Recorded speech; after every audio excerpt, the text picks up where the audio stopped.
मैं कवित्री छाया त्यागी साहित्य प्रबोधिनी के मंच पर आप सभी साहित्यकारों, दर्शकों और श्रोताओं का हार्दिक अभिवादन व अभिनंदन करती हूँ। होली में प्रेम के रंग कवित्रियों के संग कार्यक्रम लेकर आपके सबके मध्य में उपस्थित हूँ। प्रकृति में कोपलें फूट चुकी हैं, नवपात आ गए हैं, फूल विहस रहे हैं, लताएं बेल बूटे नए परिधान में सुसज्जित हैं। धरा पीतांबरी अंबर नीला परिधान पहने हुए, सब तरफ बासंती मनोरम प्रकृति, सुंदर वातावरण। ऐसे मनोहारी क्षणों में लेखनी अपने सशक्त परवान चढ़ती है। ऐसी ही एक सशक्त लेखनी को आज मैं आपसे रूबरू करा रही हूँ। सीतापुर जिले के एक छोटे से गांव नरोत्तमपुर से आती हैं। रचना शुक्ला जी हिंदी की प्रवक्ता हैं। एक ऐसी खूबसूरत लेखिका हैं,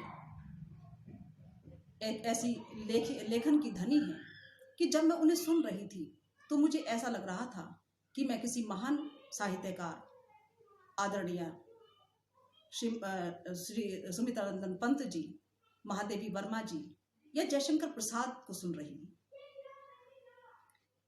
उनकी लयता, उनकी कल्पना की उड़ान, शब्दों का समायोजन, उच्चारण, भावों की गहन गंभीरता, उनका प्रणमय साहित्य काव्य मुझे बहुत प्रभावित कर गया। मैं ऐसी रचनाकार को आपसे इसलिए मिला रही हूँ कि आज हम इस भागदौड़ की जिंदगी में, इस मिलावट के युग में, छल प्रपंच की दुनिया में, साहित्य में राजनीति और छल प्रपंच से दूर एक शुद्ध साहित्य आपको देना चाहती हूँ।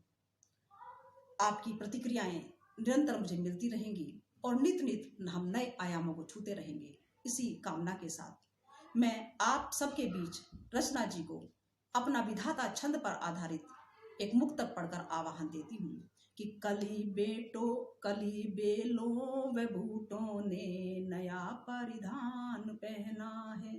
कली बेलों व बूटों ने नया परिधान पहना है। सजी कविता अलंकारों व छंदों का की गहना है। मिलाए आपको रचना की रचना को सुनो देखो। मिलाए आपको रचना की रचना को सुनो देखो कि सुंदर भाव घटित रचना सुने उनका क्या कहना है। सुंदर भाव घटित रचना सुने उनका क्या कहना है। आइए उनको सुनते हैं।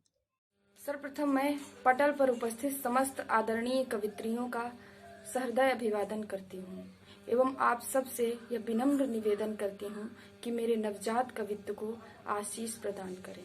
होली हमारे लिए बड़ा ही महत्व का त्योहार है क्योंकि यह कष्टों एवं दुखों से युक्त शिशिर ऋतु को पीछे छोड़कर एक सुंदर वसंत ऋतु को साथ लेकर आती है। और इसी के साथ अभी अभी हमने नारी शक्ति से संबंधित अंतर्राष्ट्रीय महिला दिवस को भी मनाया है। अतः होली, वसंत और नारी शक्ति को ध्यान में रखकर मेरी कविता आप सबको सस्नेह समर्पित है। थर थर कंपन तज प्राणी, आगमन किया ऋतुपति ने। उठ आई सुबह सुहानी, दिन बीत गए शिशिरों के। भूपर प्रमुदित तरुओं ने तजे वसन जीर्ण और मैले। ऋतुराज तेरे स्वागत में आवरण लिए रंगीले। तप हुआ पूर्ण तपियों का, भर गई दुमों की झोली।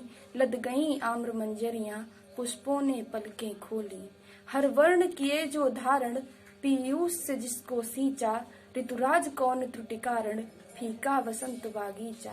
जिसमें खुद दिव्य करों ने भर दी है अलौकिक पूंजी। फिर अब तक दिव उपवन में कोई मृदु किलकार न गूंजी। सरोवर में अम्बुज अब तक जन सोए शिशु सलोने। आएगी मातृ अलिनी कब, जीवन पर इनको देने। लेकर अपनी सुरसरिता, कब वह कोकिल कब आएगी। कब निर्जन की नीरवता, निज गायन से भर देगी। हे कामदेव हट छोड़ो, प्रण हुआ न तेरा पूरा। हुए विफल प्रयास करोड़ों, रति बिना बसंत अधूरा।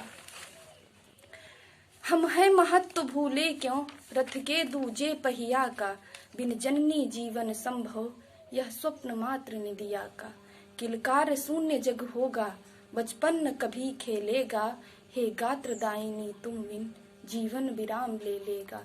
तुझको जीवन बगिया में सौदेश से अलख ने भेजा, निज मोहक रंग सुगंध से भर दो यह सकल बगीचा। सरोवर में कमल खिल गए, गा उठी कोकिला भोली, हे नारी श्रेष्ठ तेरे संग महकी फागुन की होली। हे नारी श्रेष्ठ तेरे संग महकी फागुन की होली। धन्यवाद।